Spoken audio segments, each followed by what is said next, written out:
Drama serial जुड़वा की बहुत जल्द एंडिंग होने वाली है और उसकी एंडिंग होगी बहुत ही ज्यादा इंटरेस्टिंग, क्योंकि शाजिया अपनी दोनों बेटियों झारा और सारा को लेकर मजहर के पास पहुंच जाती है। शाजिया जो कि ये सोच रही थी कि झारा और सारा को देखकर मजहर शायद भड़क उठे, लेकिन उसे यकीन था कि झारा सब कुछ संभाल लेगी। शाजिया जैसे ही मजहर के सामने जाती है तो मजहर कहता है, क्या तुम जिंदा हो? मजहर गुस्से में आ जाता है और कहता है, तुम कातिल हो मेरे बेटे की और तुम मेरे सामने हो, क्या कर रही हो? जरा भी साथ होती है, लेकिन सारा अंदर नहीं जाती। सारा डर ही होती है और बाहर ही लोन में रुक जाती है। जरा कहती है, बाबा आप ये क्या कह रहे हैं? ये मेरी माँ है और आप इनसे इस तरह कैसे बात कर सकती हैं? आप जानते हैं ना मुझे ये बिल्कुल भी पसंद नहीं है। मगर कहता है, हाँ बेटा वो ठीक है, लेकिन तुम जानती हो इसकी वजह से तुम्हारे भाई की मौत हुई थी और मैं तो ये समझ रहा था कि ये भी मर गई होगी, तो फिर ये जिंदा कैसे है? शाजिया कहती है, आपकी बहन ने तो मुझे मारने में कोई कसर नहीं छोड़ी थी और वो तो अब भी यही सोच रही होंगी कि मैं मार गई, लेकिन मुझे बचाने वाले ने बचा लिया और आज मैं सही सलामत आपके सामने खड़ी हूँ और आपके लिए एक और सरप्राइज भी है और आप शायद उसे देखकर बिल्कुल भी खुश नहीं हो। मगर कहता है, तुम क्या बकवास कर रही हो? शादियां तुम मेरे घर में कर क्या रही हो? तुम यहाँ से चली जाओ, मैं तुम्हें बर्दाश्त नहीं कर सकता। जरा इसे बाहर निकाल दो। अगर तुम्हें इसके साथ जाना है तो चली जाओ, लेकिन ये यहाँ नहीं रुकेगी। शादियां कहती है, अभी तुम अपनी दूसरी बेटी से तो मिल लो। एक बार तुम उससे मिलोगे तो हो सकता है तुम ये कहने पर मजबूर हो जाओ कि आज तक मैंने जो कुछ भी किया है बिल्कुल ठीक किया है और इस सब में मेरी कोई भी गलती नहीं थी। मगर कहता है, तुम क्या कह रही हो? कौन सी दूसरी बेटी? और ज़ारा तो मर गई थी ना, तुम किस बेटी की बात कर रही हो? शाजिया कहती है, ज़ारा जिंदा है और यही है ज़ारा, और जो बाहर खड़ी है वह सारा है, जो कि आपके पास कई सालों तक रहकर गई है, लेकिन आपको आज तक जरा और सारा पेफर की नहीं पता चला। आप बाप है ना और इन दोनों को अपनी बेटियां मानते हैं, लेकिन फिर भी आप ये फर्क नहीं कर पाए कि ज़ारा कौन है और सारा कौन है। मगर कहते हैं, कौन है बाहर? तुम उसे अंदर बुलाओ। जरा सारा को अंदर बुलाती है और कहती है, सारा तुम्हारे साथ बाबा बात करना चाहते हैं, तुम अंदर आ जाओ। जैसी सारा आती है अंदर सारा डरी होती है और बाबा के सामने आकर खामोशी से खड़ी हो जाती है। मगर कहते, ये कौन है? और तुम दोनों एक जैसी कह, ज़ारा कौन है तुम में से और सारा कौन है? ज़ारा बोल पड़ती है और कहती है, मैं ज़ारा हूँ और कई दिनों से आपके पास जो मैं रुकी हुई थी मैं ही थी और सारा उधर मेरी अम्मी के पास थी और आप दोनों ये नहीं जानते थे कि ज़ारा और सारा दोनों जिंदा है और आप ये समझ रहे थे कि सारा जिंदा है और ज़ारा मर गई और अम्मी ये समझ रही थी कि सारा मर गई है। और अब जबकि अम्मी के सामने हकीकत आई है तो अम्मी इस बात पर यकीन करने के काबिल नहीं थी कि सारा जिंदा है, क्योंकि वो भी यही समझ रही थी कि सारा अब जिंदा नहीं होगी और ये सब कुछ मुमकिन हुआ था आपकी बहन फरहत की वजह से, और उन्होंने कोई कसर नहीं छोड़ी थी ज़ारा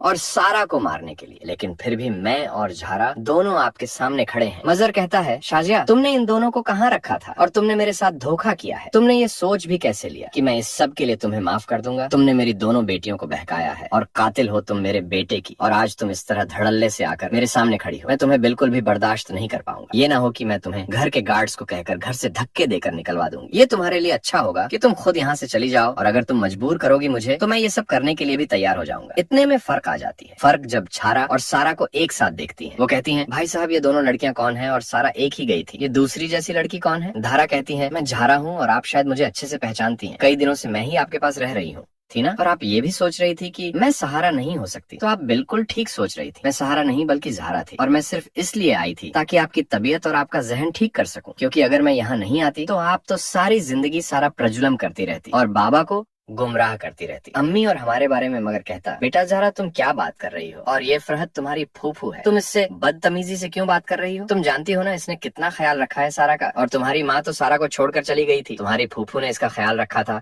और यही उसे पालती रही है। तुम्हें इसका एहसानमंद होना चाहिए, ना कि तुम्हें ऐसी बातें करनी चाहिए। सारा कहती है, हाँ क्योंकि मैं उनकी हकीकत जान चुकी हूँ और मुझे मालूम है कि ये कौन है और किस किस्म की औरत है। ये कभी भी सबके लिए तैयार ना होती, लेकिन ये सब कुछ इसीलिए इन्हें मजबूरन करना पड़ा क्योंकि ये जानती थी कि अगर इन्होंने सारा को भी मार दिया तो आप इन पर शक करेंगे, और कासिम को भी इन्होंने मारा था और इन्हीं की वजह से कासिम आपको छोड़कर चला गया था। मगर कहते हैं, जरा तुम क्या कह रही हो? तुम फरहत पर इतना बड़ा इल्जाम कैसे लगा सकती हो? फरहत कासिम को क्यों मारेगी? कासिम तो तुम्हारी माँ की वजह से मरा था ना, और जैसे ही तुम दोनों पैदा हुई थी तो कासिम की डेथ हो गई थी, और मैं ये समझ रहा था कि तुम दोनों की मनहूसियत की वजह से कासिम की जान गई है। लेकिन अब मुझे यकीन हो गया है कि ऐसा जो कुछ भी हुआ है वो शायद हमारी सबकी बेहतरी के लिए था, लेकिन तुम फरहत पर इल्जाम नहीं लगा सकती। तुम फरहत को इसके लिए ब्लेम क्यों कर रही हो? मैं कहती, हाँ भाई साहब, आपको इससे पहले ये सब जवाब ले लेने चाहिए थे। मुझे यकीन था कि ये लड़की जरूर इस तरह की कोई ना कोई बात करेगी, और आप आज देख रहे हैं ना मुझ पर कितना बड़ा इल्जाम लगा रही है, और कासिम जिसे मैं अपना बेटा समझती थी ये मुझे उसकी मौत का जिम्मेदार ठहरा रही है। जरा कहती है, हाँ मैं बिल्कुल ठीक कह रही हूँ, बाबा और कासिम की मौत इन्हीं की वजह से हुई थी ना? आप अम्मी से पूछ सकती हैं, अम्मी आपके सामने खड़ी है। शादियां कहती है, बेटा तुम रुको, अभी तो और हिसाब लेने बाकी है, और तुम्हारी बाप से मैंने बात करनी थी और इन्हें बताना था कि मैं खुद अपनी मर्जी से इन्हें छोड़कर नहीं गई थी, बल्कि फरहत ने मुझे मजबूर कर दिया था, और इसने कहा था कि अगर मैं यहाँ से नहीं गई तो ये सारा और जरा दोनों को मार डालेगी, और इसीलिए मुझे मजबूर मजबूर होकर यहाँ से जाना पड़ा। मगर कहते क्या कह रही हो तुम शाजिया, लेकिन तुम तो खुद अपनी मर्जी से यहाँ से चली गई थी ना, फरहत ने मुझे बताया था। फरहत जब सुनती है शाजिया की बात तो वो कहती है, शाजिया तुम क्या बकवास कर रही हो, तुम मेरे भाई को आओ मेरे खिलाफ करना चाहती हो। तुम एक बार ये निश्चिंत कर लो कि मेरे भाई को मुझ पर यकीन है और वो कभी भी तुम्हारी बात का यकीन नहीं करेंगे। उन्हें मालूम है कि मैं कभी उनके साथ ऐसा धोखा नहीं कर सकती। हाँ, तुमने जो कुछ करना है कर लो, लेकिन कभी भी वो तुम्हारी बात नहीं सुनेंगे। मगर कहते हैं हाँ फरहत बिल्कुल ठीक कह रही है और ये कभी भी मेरा बुरा नहीं सोच सकती। और जरा तुम क्या कह रही थी, मुझे यकीन नहीं आ रहा, लेकिन तुम झूठ क्यों बोल रही हो? तुम्हारी माँ तो जानबूझकर ये सब कह रही होगी ना, फर्ज से बदला लेने के लिए, लेकिन तुम ये सब क्यों कह रही हो? जरा कहती हो बाबा ना मैं झूठ बोल रही है और ना मेरी माँ झूठ बोल रही है, बल्कि झूठ फू फू बोल रही है और आज तक ये आपसे झूठ बोलकर सब कुछ करवाती रही है। और मम्मा भी इसीलिए आपको छोड़कर गई थी ना, क्योंकि ये नहीं चाहती थी कि मम्मा इस घर में रहे। इनको यकीन था कि अगर हम इस घर में रहीं तो इनकी जगह इस घर में नहीं बचेगी और इसी वजह से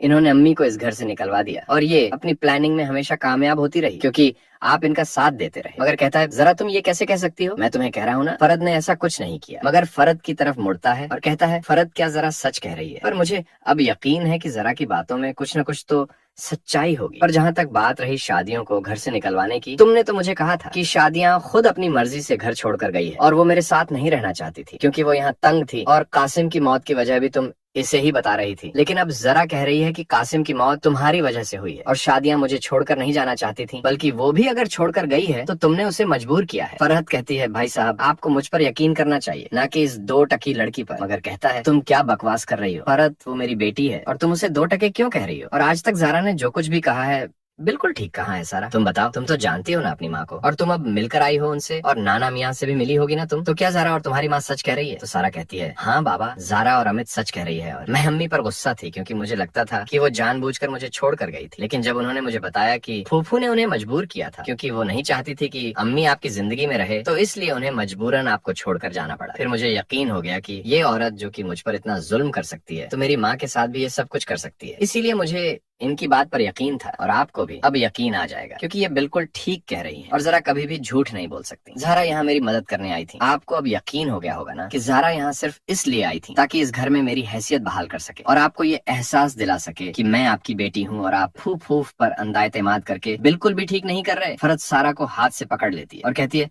सारा तुम क्या कह रही हो? तुम भी ज़ारा की बातों में आ गई हो। तुम जानती हो ना मैं तुम्हारे साथ वो सब कुछ करूंगी अगर तुमने ऐसी कोई भी बकवास की। फरहत जब आराम से बोलती है, ज़ारा के कान में तो मदर पास खड़ा सुन रहा होता है मगर कहता है तुम क्या कह रही हो उसे और तुम उसे डरा क्यों रही हो? इस तरह तुम उससे बात नहीं कर सकती। मैंने तुम्हें मना किया है ना, तुम अब मेरी बेटियों के साथ कभी भी जुल्म नहीं करोगी। और हाँ फरहत, जहाँ तक बात रही तुम्हारी, अब मैं तुम्हें मस्जिद इस घर में बर्दाश्त नहीं कर सकता। मैंने रक्षी को उसका हिस्सा दे दिया है और जो मैंने मुनव्वर के लिए बिजनेस सोचा था, तुम्हारा जितना भी हिस्सा बनता था मैंने उसमें इन्वेस्ट कर दिया है और अब तुम्हें इस घर में की जरूरत भी नहीं है। फरहत कहती है भाई साहब मैं कहाँ जाऊंगी, मेरा इसके अलावा और कोई ठिकाना भी नहीं है और ये मेरे बाप का घर है। आपने मुझे वो पोर्शन दिया था ना, मैं वहीं रहूंगी। लेकिन आप ये बहुत बड़ी गलती कर रहे हैं इन औरतों पर यकीन करके और जरा और सारा आपको ब्लैकमेल कर रहा है पर आपकी मोहब्बत का नाजायज फायदा उठा रही है। मगर कहते हैं हाँ जो भी है वो मेरी बेटियां हैं और उन्हें जो कुछ भी करना होगा मेरे साथ कर ले, लेकिन मैं अब मस्जिद तुम्हारी ब्लैकमेल में बर्दाश्त नहीं करूंगा और ना ही तुम्हें इस घर में मस्जिद बर्दाश्त करूंगा। शायद ये जब मस्जिद का बदला हुआ रवैया देखती है तो खुश होती है और कहती है मदर काश इस बात की आपको पहले समझ आ जाती कि फरहत आपके लिए बिल्कुल भी अच्छा नहीं सोचती और वो नहीं चाहती कि आपका घर बसा रहे और इसी की वजह से मैं आपको छोड़कर गई थी ना। अब तो आपको समझ आ गई होगी। मगर कहते हैं हाँ मुझे माफ कर दो, मुझसे बहुत बड़ी गलती हो गई और मैं ये सोचता था कि फरहत जो भी कहती है बिल्कुल ठीक कहती है और ये मेरा कभी भी बुरा नहीं सोच सकती। लेकिन अब जबकि ज़ारा मेरी जिंदगी में आई है और मेरी आंखों से पट्टी खुली है तो मुझे समझ आई है कि फरहत ये सब कुछ अपने मकासद हासिल करने के लिए कह रही थी और ये तो अपने शोर तक को छोड़कर आ गई है जो कि इससे इतना प्यार करता था। ये मेरी सगी कैसे बन सकती है? और इसी वजह से मुझे अब यकीन हो गया है कि ज़ारा और तुम सच कह रही हो और ये सब कुछ जो भी प्लानिंग किए हैं फरहत ने किए हैं, हम सबको आपस में लड़वाने के लिए इस तरह मजहर फरहत से माफी मांगते हैं। ज़ारा कहती हैं बाबा ये अच्छा हुआ कि आपको इस सब का ऐलान हो गया और फूफों की सच्चाई आपके सामने आ गई, लेकिन आप बहुत देर से ये सब समझे हैं। लेकिन फिर भी मुझे खुशी है कि आपको ये बात समझ